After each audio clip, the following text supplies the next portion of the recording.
Hi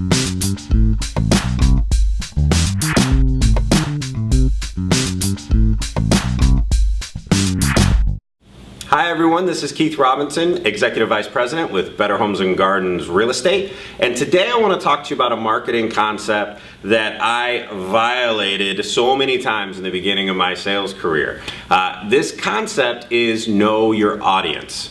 As you're developing your marketing and as you're thinking about how to market yourself, oftentimes we think about ourselves more than we think about the receiver of the particular item that we're developing.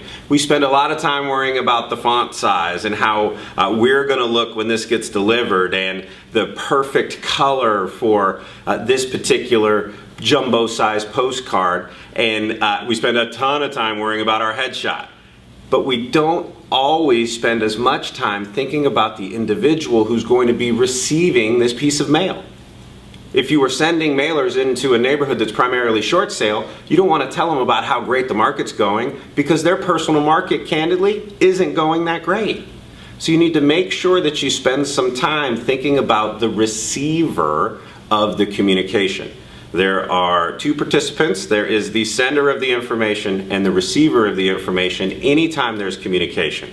And too often, we spend a lot of time worrying about how we look, how we sound, and how we communicate, instead of spending a little more energy thinking about the receiver. Here's an example from my personal sales business.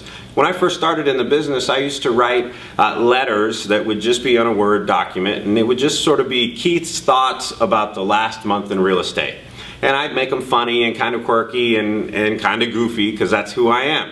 And I would tell them stories about like the time my client and I got locked on the second-story porch and had no way to get back in the house. And I had to climb down the porch in my suit to get back around to get back into the home.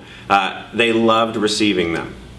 My database ate them up. They would get calls about it all the time. They would laugh, tell the stories back to me. They enjoyed it very much. Then I got busier and busier, and so I decided to get some leverage in my business, which we've talked about before. And the leverage that I got was one of these pre-printed newsletters. And unfortunately, I spent more time thinking about me and the leverage that I would get from that, and I didn't spend enough time thinking about the content and about what was going to be communicated to the people that knew me, trusted me, and loved me.